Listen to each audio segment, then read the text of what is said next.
Hətta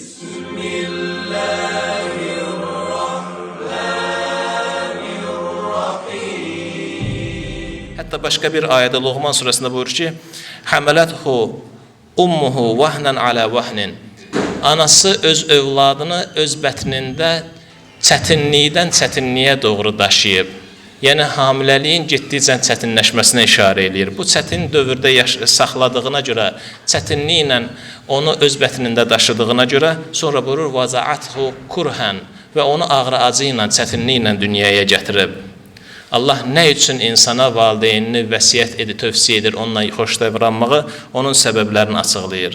Sonra buyurur ki, وَحَمْلُهُ وَفِصَالُهُ 30 şəhran.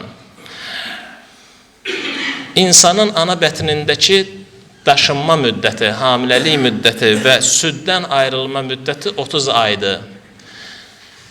Başqa bir ayədə də buyurur ki, وَفِصَالُهُ فِي عَامَيْنِ. Övladın süddən ayrılması 2 il ərzində baş tutur.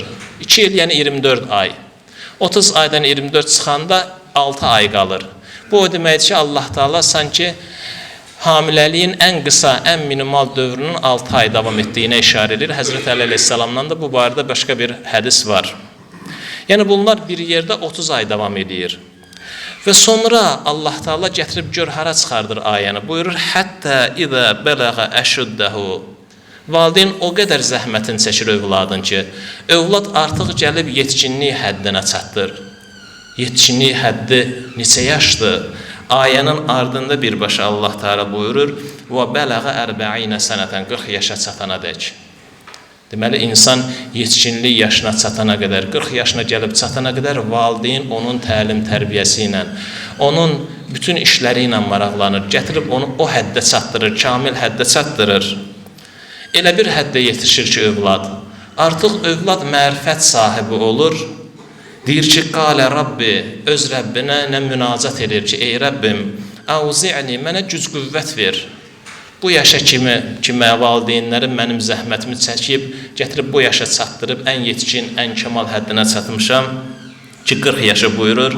Deyir, ey Rəbbim, mənə güc qüvvət ver, nə üçün? Ən əşkura şükr edeyim nemətinə. Hansı nemətinə?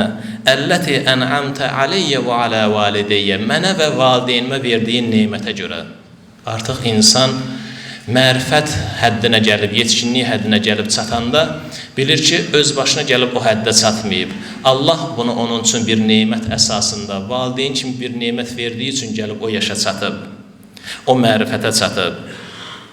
Sonra deyir ki, özünü valideynini dua eləyəndən, özündən əvvəlki nəslə, yəni valideynini dua eləyəndən sonra, özünə dua eləyəndən sonra öz zürriyyətini də o mərifətdə insan unutmur, övladların zürriyyətini də dua edir ki, o əslihli fi zürriyyəti, mənim zürriyyətimi də islah elə, əməl salihlərdən elə.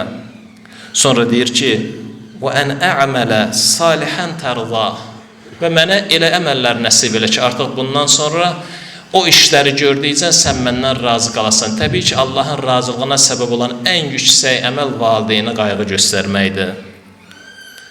Və sonunda buyurur, İnni tubtu ileyk. İnni tubtu ileykə. Ya Rəbbim, mən indi həqiqi sözün əsl mənasında tövbə edirəm. Və inni minəl muslimin. Mən indi həqiqi müsəlmanlardanam. Və başqa bir ayədə buyurur ki, bütün bunlar ona görədir ki, Loğman surəsi 14-cü ayədə Ənişkur li və li valideykə. Ey insan, sən mənə və valideynlə, mənə şükür edəsən, valideynlə də təşəkkür eləyəsən. Və iləyyəl məsir, son dönüş yeri mənədir, mənə tərəfdir. Sənin dönüşün mənə tərəfdir. Və sual çıxır ki, görəsən insan Allaha bu valideyn məsələsində, yaşlı insanlar məsələsində Allaha necə şükür edə bilər, minnətdar ola bilər və valideyninə necə təşəkkür edə bilər? Allah Taala onu İsra surəsi 23-24-cü ayələrdə bizə açıqlayır. Buyurur, onlardan biri yaxud hər ikisi sənin yanında yaşlaşdıqları zaman, ahıl çağa çatdıqları zaman onlara uf belə demə. Sənin onlara uf deməməyin Allaha təşəkkür, Allaha şükür sayılır, valideynə təşəkkür sayılır. Və la tənhərhuma, onlara səsini ucaldma. Yəni onlara səsini ucaldmırsansa, bu sənin valideyn adlı nemətə görə Allaha şükrün sayılır və valideynə təşəkkürün sayılır. Və qul lehumə qavlan kərimə. Onlara xoş sözlərlə onları danışdır. Sonra vahfiz lehumə cənahəz-zulli minər-rəhməti. Onları öz rəhmət qanadlarının altına al. Və qul və onlara dua edib belə denən: Rabbi, ey Rəbbim, irhamhuma. Onların hər ikisinə rəhm elə, mərhəmətinlə yanaş. Kəmə Rabbiyani səğirə. Necə ki mən kiçik ikən, uşaq ikən onlar məni tərbiyə ediblər.